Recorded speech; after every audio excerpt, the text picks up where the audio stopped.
Почитувани граѓани, Скопје неколку дена поред е меѓу најзагадените градови во светот. И во други наши градови граѓаните дишат загаден воздух.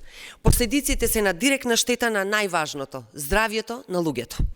ВМРО ДПМН е почитувани, кога ја бараше довербата од граѓаните, ветуваше активна борба против аерозагадувањето.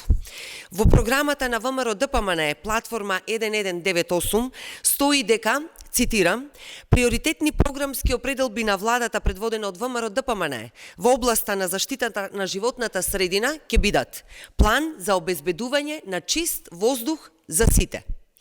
Кога беше во опозиција, Христијан Мицкоски ветуваше над 1 милиарда евра инвестиции за заштита на животната средина и ветуваше намалување на загадувањето за 50%. Каде се сега милиардата која што ја ветуваше Мицкоски за борба против загадувањето? Каде се мерките за намалување на загадувањето за 50%? Ова почитувани е уште едно разочарување, уште едно неисполнето ветување на Мицкоски. Граѓаните гледаат дека власта и градоначалниците од ВМРО ДПМН не преземаат апсолутно ништо против загадениот воздух. Во мандатот на СДСМ се преземаа серија на мерки, почнувајќи од стратешките инвестиции во гасификацијата, проектите за еколошки јавен транспорт, па се до конкретни мерки за финансирање на замена на нееколошки системи во домаќинството, јавните установи, градинки, училишта. Во град Скопје, почитувани, се набавија нови 33 еколошки автобуси на газ. Се направија 300.000 метри квадратни со ново зеленило и се насадија над 20.000 нови дрвја и садници. Во средните и основните училишта се поставија енергетски фасади и прочистувачи на воздух.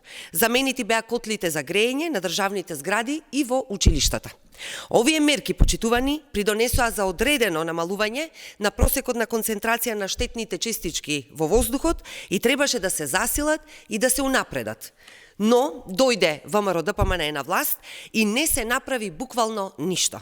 Ниту има мерки, ниту има борба против загадувањето.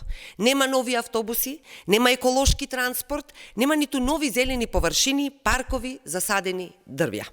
Депониите не се чистат, ѓубре има на секој чекор, не гледаме ниту еден еколошки проект, ниту пак мерки за намалување на загадувањето.